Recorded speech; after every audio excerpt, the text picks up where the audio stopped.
Hi, everybody. Welcome to our monthly Conservation Impact Evaluation and Implementation Science Seminar, otherwise known as Tuesdays with Team Counterfactual. My name is Alan Blackman, and I work at the Inter-American Development Bank, and along with Julia Jones at Bangor University, have the honor of hosting this monthly seminar this year, but the real work of organizing and managing the seminar is done by my colleagues Elias Cincinnati at UT Dallas, who serves as the webinar host. Alan, sorry to interrupt. The slides aren't showing; they're not changing. Oh, I see the second slide. It's showing the first slide for me with the whole PowerPoint loadout. If you can try resharing. I'm seeing the second slide. You're not seeing the second slide? No. Okay. We're not seeing it. We can maybe exit out and try sharing again. Okay. It was working before. Yeah.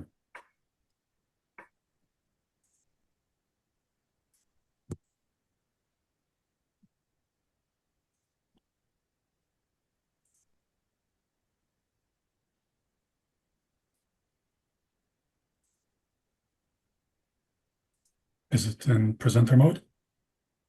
It is. Are you guys seeing now it's working. Now it is, yes. Awesome. Okay. Anyway, so the work of the seminar is done by Elias Cincinnati at UT Dallas, Renzo Udite at the University of Bonn, and Alex Caruana at Oxford University. So this working group is the newest Society for Conservation Biology working group. And the goal is to advance evidence-based biodiversity and conservation efforts around the globe by supporting the adoption of counterfactual approaches to understanding the impacts of conservation actions and interventions. You can find out more about the working group at our website. There's the URL. You can also follow us on social media. And if you're not already signed up, you can sign up for the email list. So I'd really encourage you to check out the website. Among other stuff on the website is an archive of all of the recorded versions of all of the seminars that have been given over the last several years. It's really an amazing resource. If you'd like to get involved in the working group, that would be wonderful. We're looking right now for an editorial assistant to help us launch a new blog. But if you have other ideas for how you might want to get involved, please feel free to reach out to us, and you can reach out through the website. So our seminar last month was given by Priya Shamsundar at the Nature Conservancy. She was talking about agroforestry in India. Today, we're very pleased to have with us María Alejandra Vélez, who's a professor at the University of Los Andes in Bogota, and she's going to be talking to us about cocoa crops and deforestation in Colombia. I'll introduce María Alejandra in just a second. But before I do that, a few words about housekeeping. So María Alejandra is going to make a presentation of about 30 minutes. And if you have questions, please post them in the chat, and feel free to do that at any time during the seminar, during her talk, or after it. And then one of my colleagues, I think Renzo or Alex, is going to compile the questions and read them to María Alejandra, who will respond. So we should have about 20 minutes at the end of the seminar for Q&A, and we really encourage you to participate. So just a few words about María Alejandra. As I mentioned, she is a professor of economics at the University of the Andes in Bogota. She's also director of the Rural Development, Illicit Economies, and Environment area of the Center for the Study of Security and Drugs at the University of the Andes, and she formerly was the director of that center. Other past positions include Tinker Visiting Professor at Columbia University, Mellon Visiting Professor at Duke University.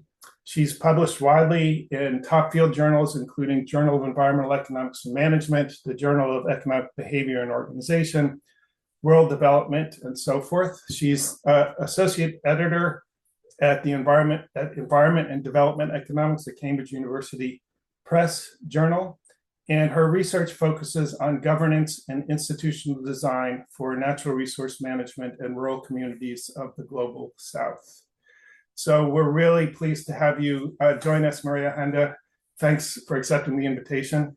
And please take it away. Well, thank you very much, Alan, for the introduction, and Renzo and Alex for the invitation. Let me share my slides. Hopefully, yeah. Can you see it? Yes. Yeah. Well, so I would like to present actually two works that I've been doing in the last couple of years, where I have been studying and very interested in the coca economy in Colombia, and also the impact of drug policy and environmental policy in this economy and in deforestation. So I couldn't decide which paper to present, so I'm basically going to present both papers because it's in one paper, it's a substitution policy, a substitution that is trying to reduce coca crops, and it has impact on deforestation. And the other program is a RED project trying to reduce deforestation, but also have impacts on coca. So I thought it was a nice idea to show both policies, both papers, and try to learn from it. So this is joint work with a bunch of colleagues at Los Andes University, as you can see there. And the motivation of why bringing these two papers together is that basically Colombia accounts for 61% of global coca crops and 70% of cocaine production. So Colombia is the leader of that market. And there has been decades of war on drugs, on supply side policies, trying to eradicate those coca crops, aerial substitution, aerial spraying, forced eradication, crop substitution. And basically all those policies have failed trying to reduce coca cultivation. Yet some recent evidence that we are producing, we found out that other type of policy not directly oriented to coca crops may have actually some interesting effect. And in particular is this RED project, RED program in our Colombian collective territories, which was designed for environmental purposes, but beyond these carbon sequestration motives, it also had some effects on illicit crop. But I wanted to tell you both stories at the same time, and I'm going to try to do it in these 30 minutes. But let me start with some context about coca. I don't know how familiar you with this economy, so I wanted to tell you a little bit about the situation in Colombia so you get to understand the intentions of all the policies. So right now, Colombia has 253,000 hectares of coca crops. This is like the 9th crop in the country. And it's in a historical peak that started in 2014 when one of these programs were announced. I'm going to tell you that in a minute. I mean, there's many angles that you can start studying this economy, but one of the things that got me into this is that almost 50% of these coca crops are in environmental strategic areas. That means that hold on, my slide's not moving. That means that out of half of that coca crops are in 5% in national parks, 20% in Afro-Colombian territories, 10% in indigenous reserves, and 14% in forest. That means that half of these coca crops are in environmental important areas with a lot of biodiversity. So any intervention in those areas could have actually more harm than good. So that's why I became sort of interested in this problem, among other things. The literature have studied the nexus between coca and deforestation, and it's actually a very complex relationship because really the relationship is mostly indirect, operating through economic and territorial dynamics rather than direct land conversion. You know, previously there was this idea that people will, what is driving deforestation is coca crops, But I think that more and more we have learned that it's not really the coca crops, because it's actually very small pieces of plot. It's more like the economic dynamism that this crop generates. So there has been studies showing that it's really about how new coca planting signals the agricultural frontier, and cultivation opens remote forested areas to colonization and then generates deforestation. Also, the coca profits at different levels of the value chain finance cattle ranching and land acquisition outside the agricultural frontier, and this is really the main deforestation driver. Drug policy itself has displaced coca to new forested areas, with what the so-called balloon effect, and this in turn has increased deforestation. And as I said before, basically, coca generates local economic activity even beyond the people who is producing the coca, that promotes basically economic growth, road building, agricultural expansion, and this basically generates deforestation.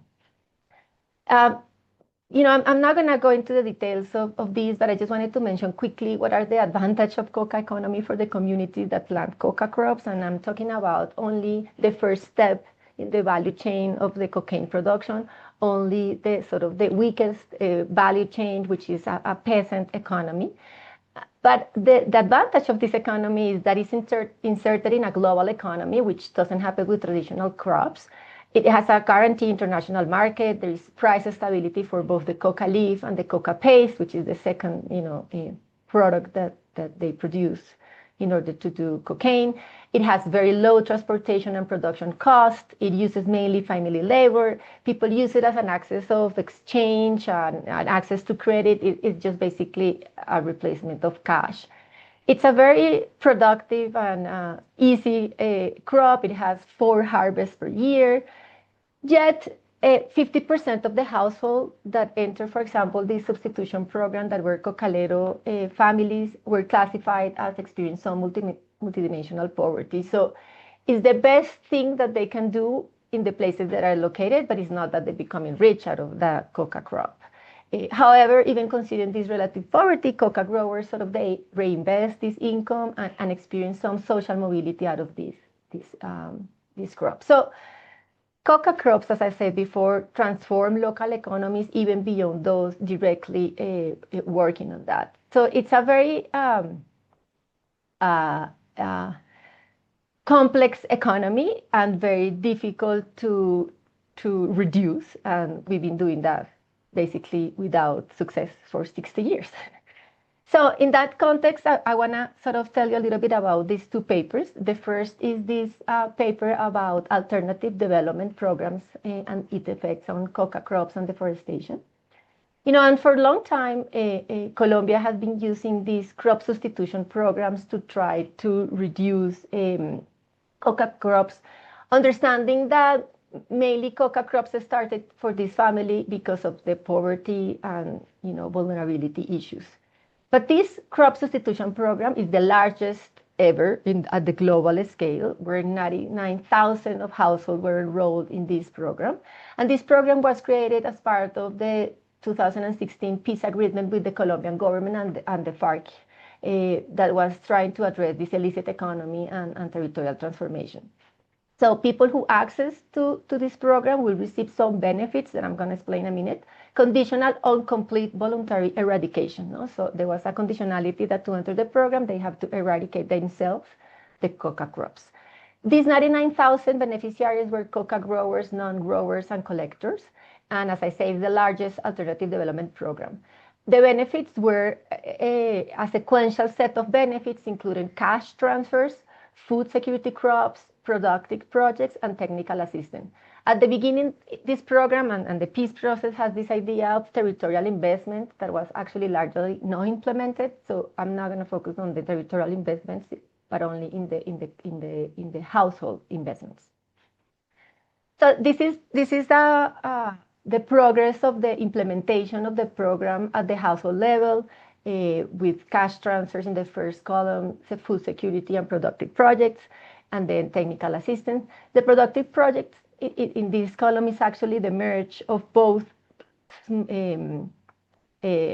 short-term and long-term projects, because actually the long-term project was really limited by 2022, only 3% of the household received this long-term project, but that was the most important to actually change to a new economic activity.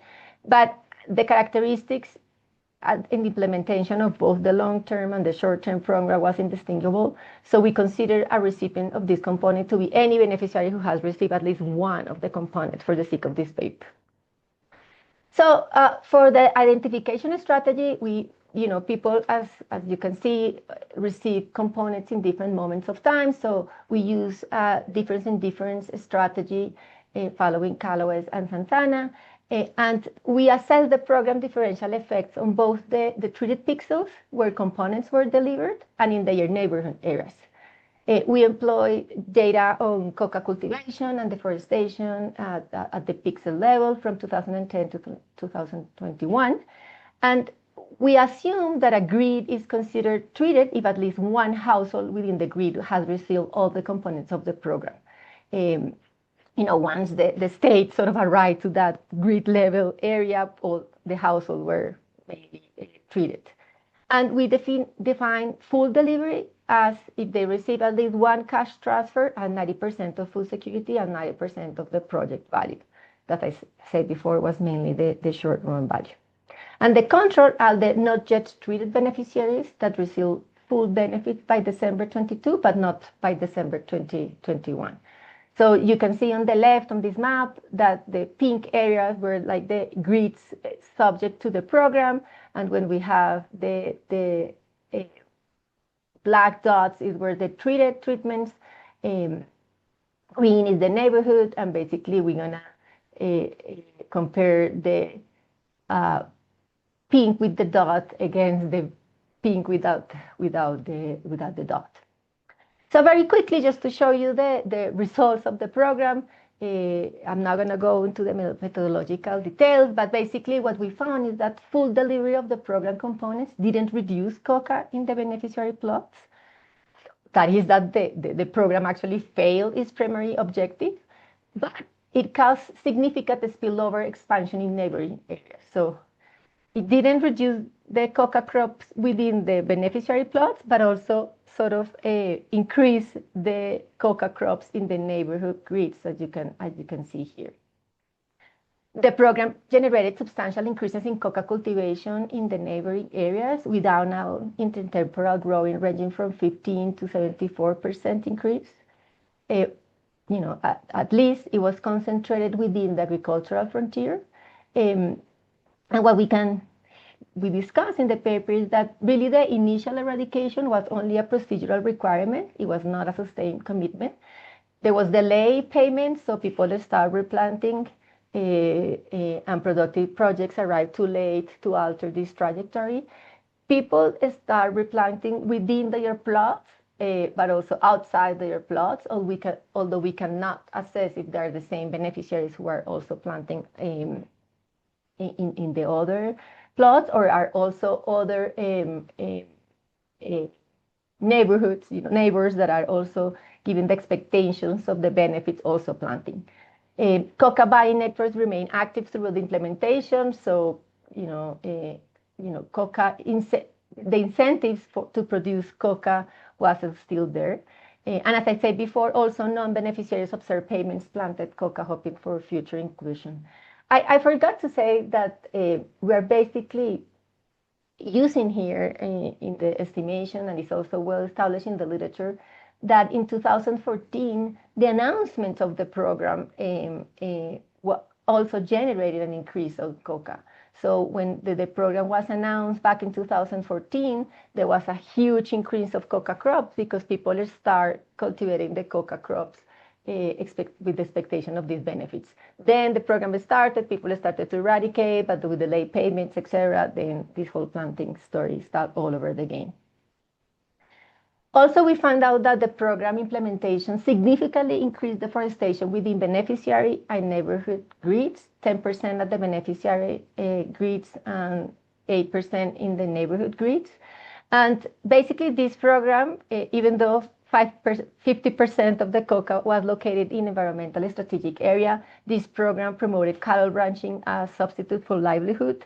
and this is a main driver of deforestation. The program didn't have environmental sort of requirements or environmental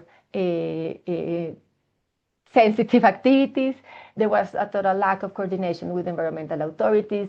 They start signing people within the program without realizing they were in national parks or forest reserves. So then also the delay with the project was because also they realized that there were people in the program that they couldn't give land titles or anything. After eradication, there was also income loss. So households clear new forests to plant food crops or start cattle ranching in neighborhood areas. And as I said before, since Coca was also increased, Coca generates local economic activity that promotes road building and agricultural expansion into forests. So this program also generated more flow of resources to this area. So we didn't find reduction of coca crop, actually only expansion. So unlike the classical balloon effect of other drug policy, we didn't find a reduction in the target, but actually we found also non-effect in the target, but displacement elsewhere. There was ambiguous signals and delayed payments that created perverse incentives. Plus, the non-beneficiaries also planted coca hoping for future inclusion. The program promoted cattle ranching without any environmental coordination. And despite this being less harmful than aerial spraying, substitution program similarly failed to achieve this sustained coca reduction. On the positive note, unlike aerial spraying, this program didn't display the coca into environmental strategic areas. Displacement was within the agricultural frontier. And in another paper, we actually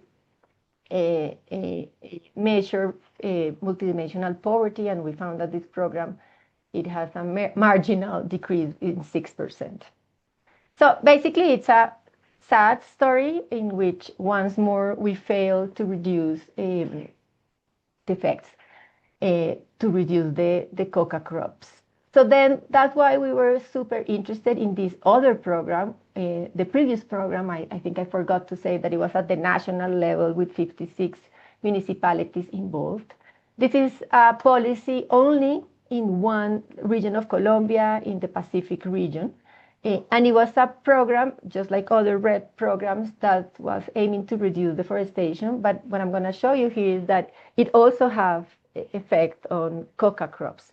I don't know how I'm doing on time to see how much I should spend in this one. You're fine, Maria Alejandra. Just go ahead. Okay, perfect. So this RED program, as you all probably know, it's a market-based conservation program.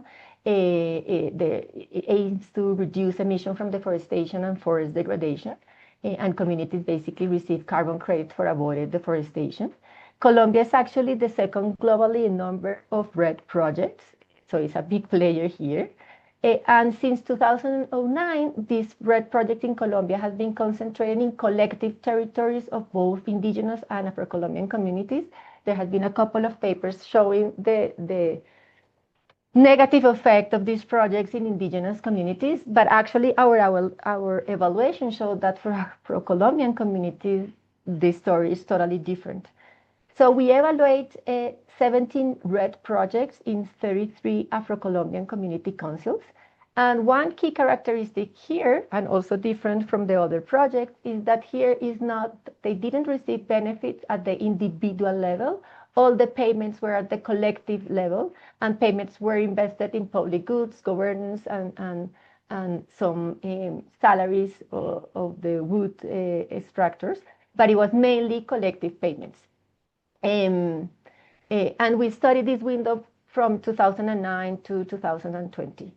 Just quickly to tell you about the Afro-Colombian Community Council, this is an area and a case that I've been studying over the last 20 years, because Afro-Colombian communities were established by Law 17, 1993, where collective title was given to 5.7 million of hectares in the Pacific region, and we have documented the important impact on livelihoods and to reduce deforestation.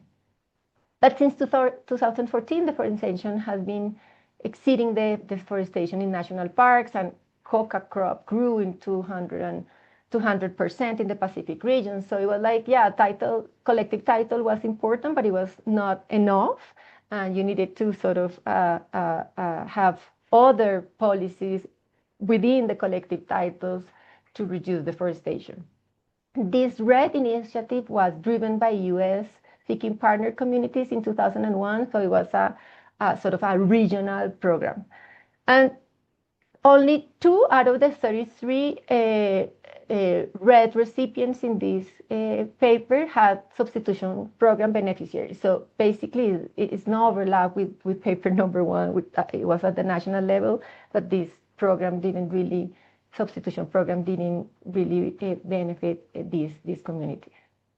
So again, since communities signed the RED treatments in different moments in time, we use a staggered diff and diff, again followed Callaway and Santana, and we have community councils and year fixed effects. The treatment is when there is a signing of the RED contract by the community council, so that means all those sort of grids within the community are treated.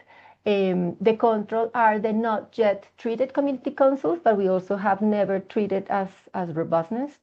We show that and we explore that the pretend levels and trends do not predict the RED adoption. And so this is the map of the year in which they signed the RED project that allow us to use this identification strategy.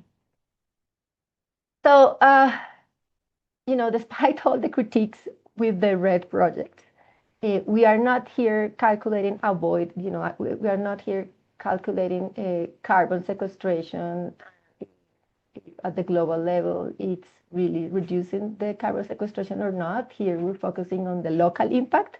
And what we found here is that those community councils that receive RED project compared to those community councils without the RED project actually reduce 32% relative to the pre-treatment mean of deforestation, and it implies an avoided deforestation of more than 9,000 hectares per year, which is about 5% of the national deforestation avoided.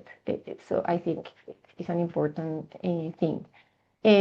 We found reduction being immediately from year 1 post-signing, so it's not even when they receive the payment, it was when they sign the program, the contract. We found larger impacts in community councils with higher pre-treatment deforestation, which I guess is good news.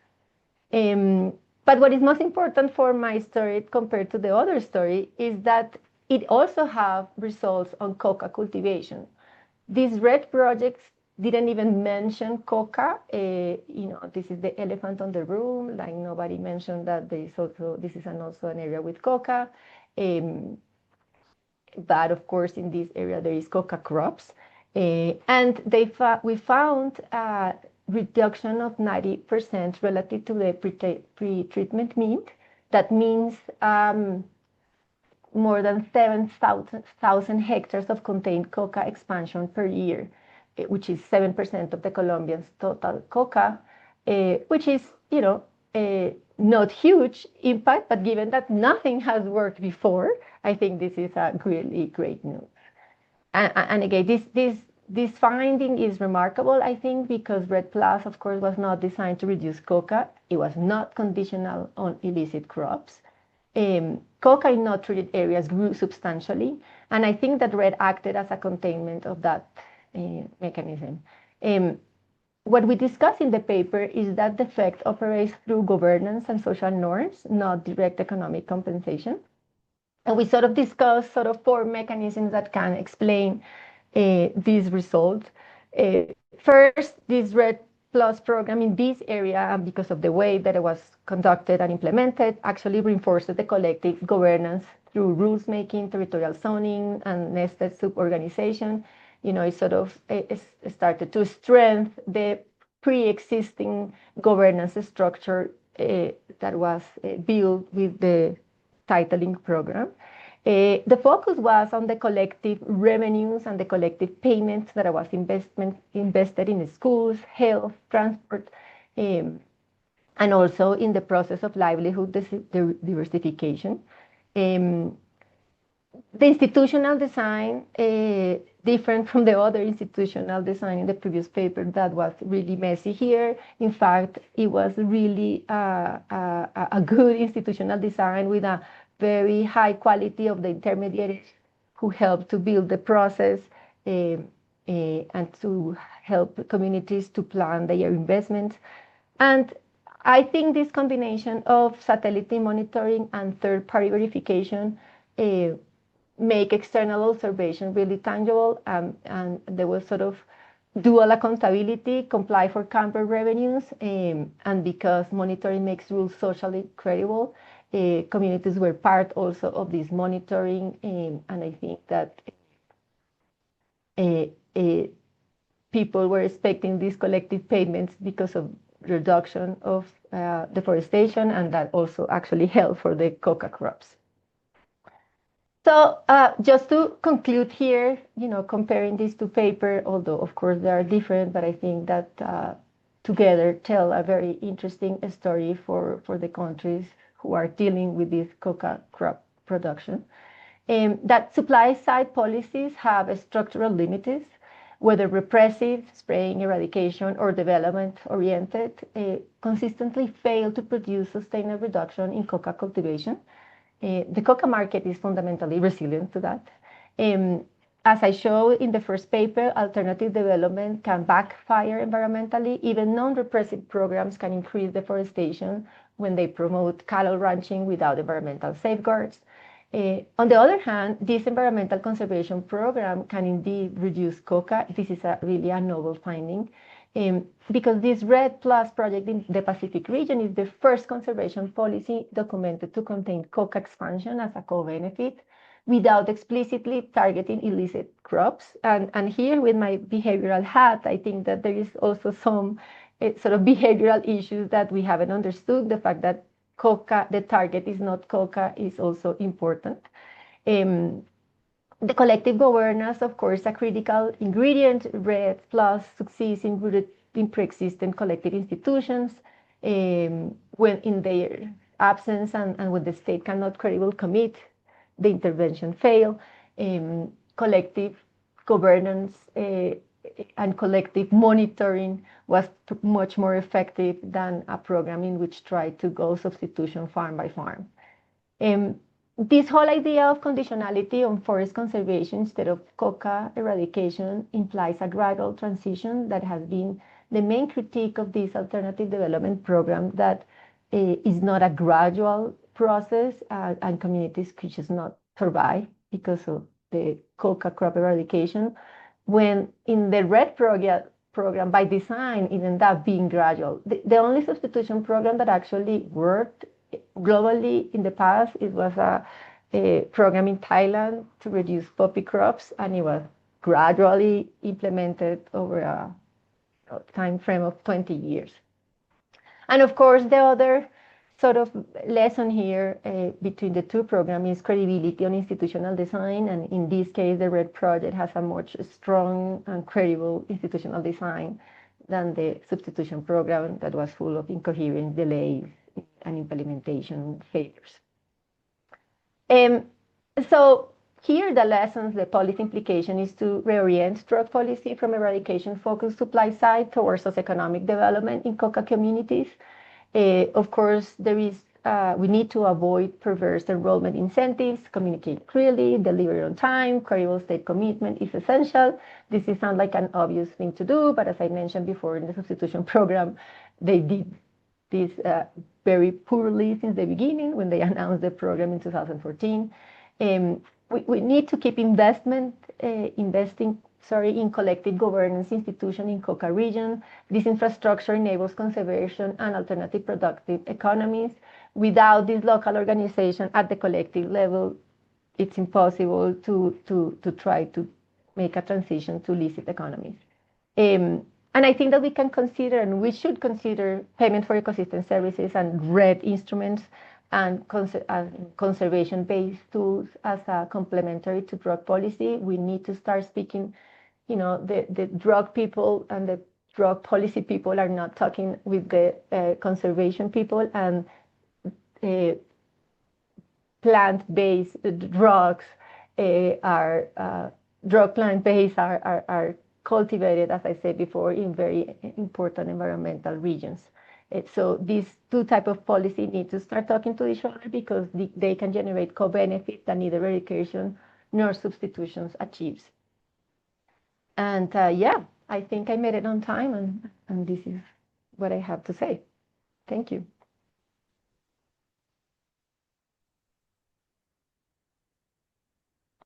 Thank you very much, Maria Alejandra. Right on time. So we have about 15 minutes for questions. If anybody else would have some more questions, please put them in the chat box, and I will start managing the ones we have here ready.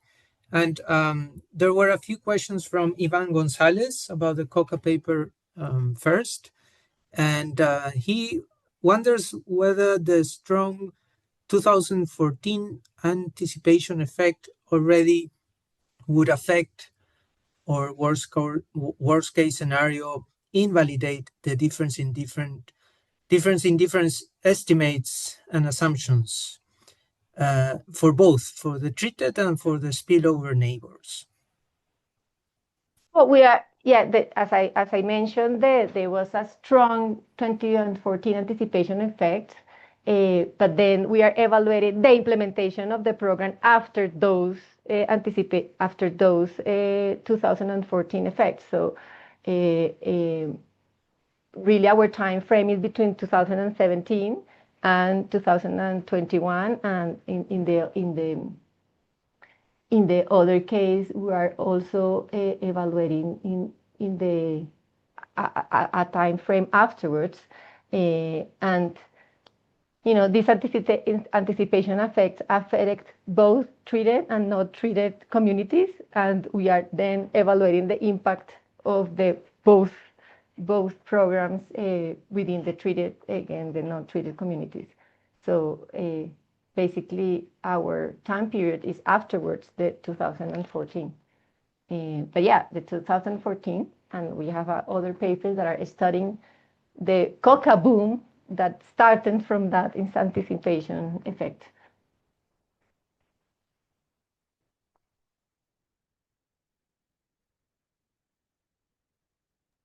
Also related to that first paper, Alan asks whether would it be possible to try to identify the effects of individual components of the program? So you show us that there were 4 arms. Would they be correctly called arms, or you evaluated the whole package, right? Would it be possible to identify individual effects, so to speak, among the 4? If we get that right? We tried to do so, but we didn't have any effect. Actually, we have some effect at the poverty level, because they received some cash transfer at the beginning that were useful for some communities, and were used as an investment in their household, and that has an effect. But for the Coca and deforestation outcome, we didn't have any effect if we try to see the impact of each treatment separately. So that's why in this paper we end up comparing full implementation versus non-treated, because we didn't find any effect within each component individually. Ivan is, yeah. Do you have any idea why you didn't find an effect in the individual components, but? Well, we were not expecting any effect of individual components, because it was just, the individual components. For example, the food security was actually just so people will not suffer of food insecurity while they transition to other activities. So, I don't think the individual component was expecting to transform their economic activities. You needed the full program to really have a new activity. In fact, part of the reason why this program failed is because the other huge part of the program was the rural transformation, which include public good provisions that it didn't happen. So I think that each component by itself was just very limited. It was supposed to be a sequential thing because they needed to first arrive quickly with cash so people will not die without able to buy food, and then immediately it was supposed to arrive with the productive project and the technical assistance. That, by the way, was very bad quality, the technical assistance. So I don't think that individually these components were effective enough to their real aim, was to make a transition to a new economic activity. All right. There's another question about your spatial data sets. What about which high resolution data set is reliable for Coca sites? You also, if I may add to that question, you actually mentioned that the grid cells were 1 square kilometer, right? Is that so? That's about that's 100 hectares. Is that coherent with the size of the Coca plots? We use the United Nations system that has been providing data for Colombia since 2001, and it's it's the only data that is available. In one grid, you can have several families, several Coca plots. So I think this system, I'm not GIS person, so don't know details on that, but I think it's pretty well documented and how they do interpretation of satellite images and then field work verification, and they've been doing that since 2001. And that's the data set that is, well used in Colombia to do that. I'm sure that is probably there could be satellites that make a better job and more precise, but this is the data available at the national level that we have been using in Colombia to study that, and it's the best that we can have. There is also other data from the police, perhaps at a different resolution, but they're basically, for the years that are comparable, they are fine. Yeah. All right. Alan also asks whether in Colombia, how much scope is there for community-based RED Plus approach outside of Afro-Caribbean communities, for instance, indigenous, peasant, and other communities? Yeah, it's Afro-Colombian community in the Pacific region, not in the Caribbean, but yeah. Okay. I mean, I think there is scope for more implementation. It's just that the most important areas for conservation are within the Amazon region and the Pacific region that belong to Afro-Colombian and indigenous communities. So they were just the sort of the obvious recipients of this type of projects. In Colombia, more than 30% of the territory is collectively owned either by indigenous or Afro-Colombian communities in the Pacific region. So basically, they are just sort of the obvious recipients. But there are some PEST programs, I don't know if RED programs, but the PEST programs directed toward peasant communities.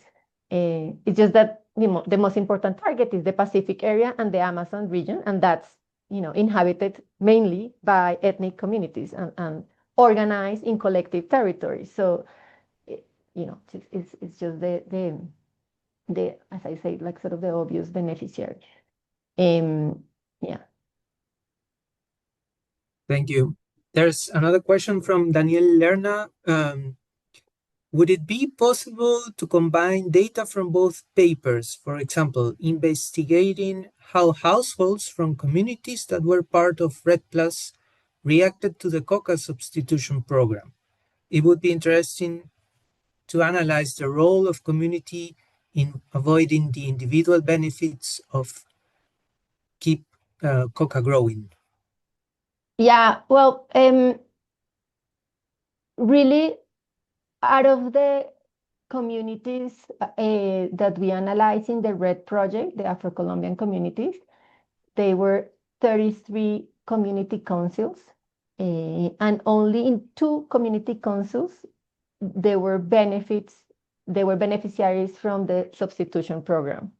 So basically, there is no overlap between the two projects. So, I mean, only in 2 community councils, we will be able to sort of see the interaction effect between the substitution program and the RED project.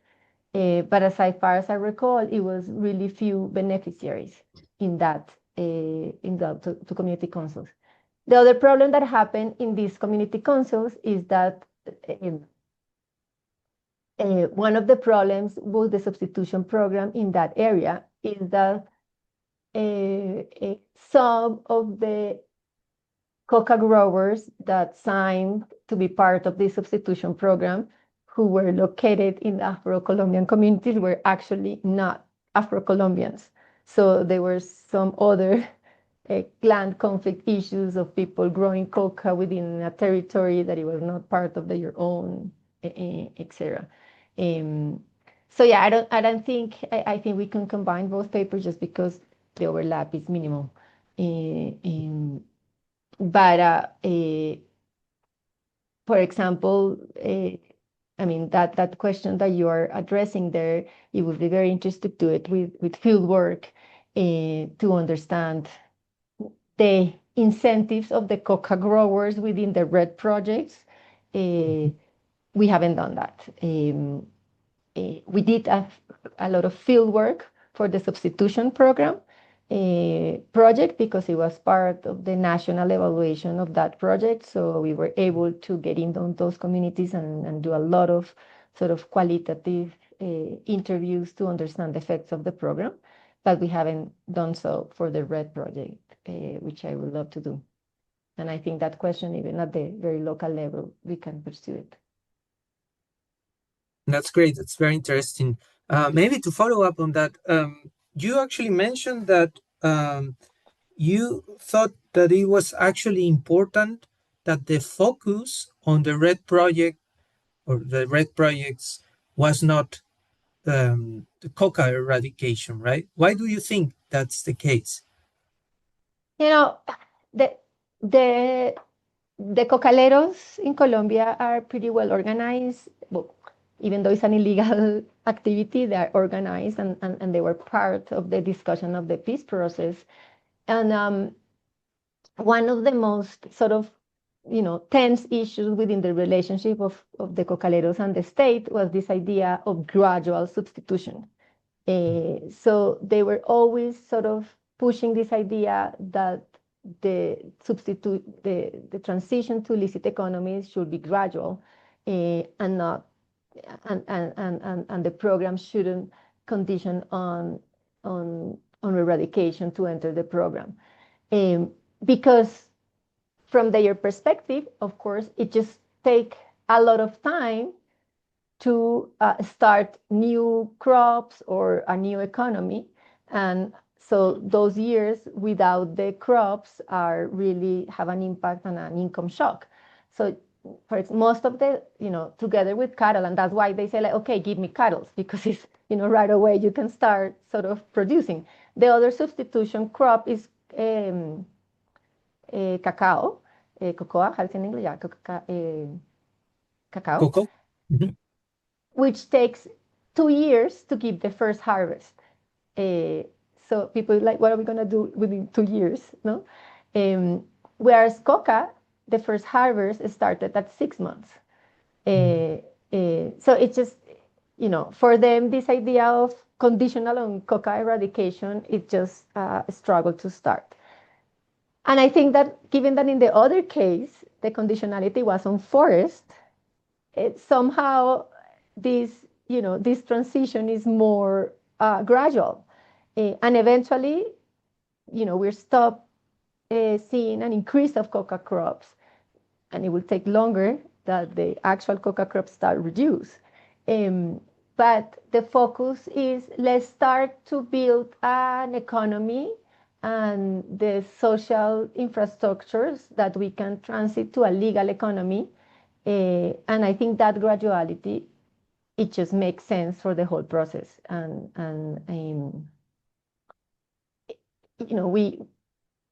This conditionality is looking for short-run effects. Well, a transition to a legal economy is really a long-run process. And that's why war on drugs have systematically failed, among other reasons, is that they're always looking for these short-run outcomes that what is generated is this displacement effect, because the incentives are there, the structural poverty is still there. So this conditionality for coca crops is basically not working. All right. And then perhaps just the last question. Tariq is asking, if I understand correctly, whether there is any key role of national parks or any conservation zones in shielding and therefore reducing the expansion of coca. For example, there's an example from Peru about the National Park Manu, which apparently works as a shield. What's your opinion? Yeah, let me, I mean, as you can see here in the map, national parks are in green. Somehow national parks are really working as a barrier to the expansion of coca crops, but also the collective territories of indigenous and Afro-Colombian communities. Actually, there is a paper published by some Colombian co-authors in World Development a couple of years ago, and they show that all the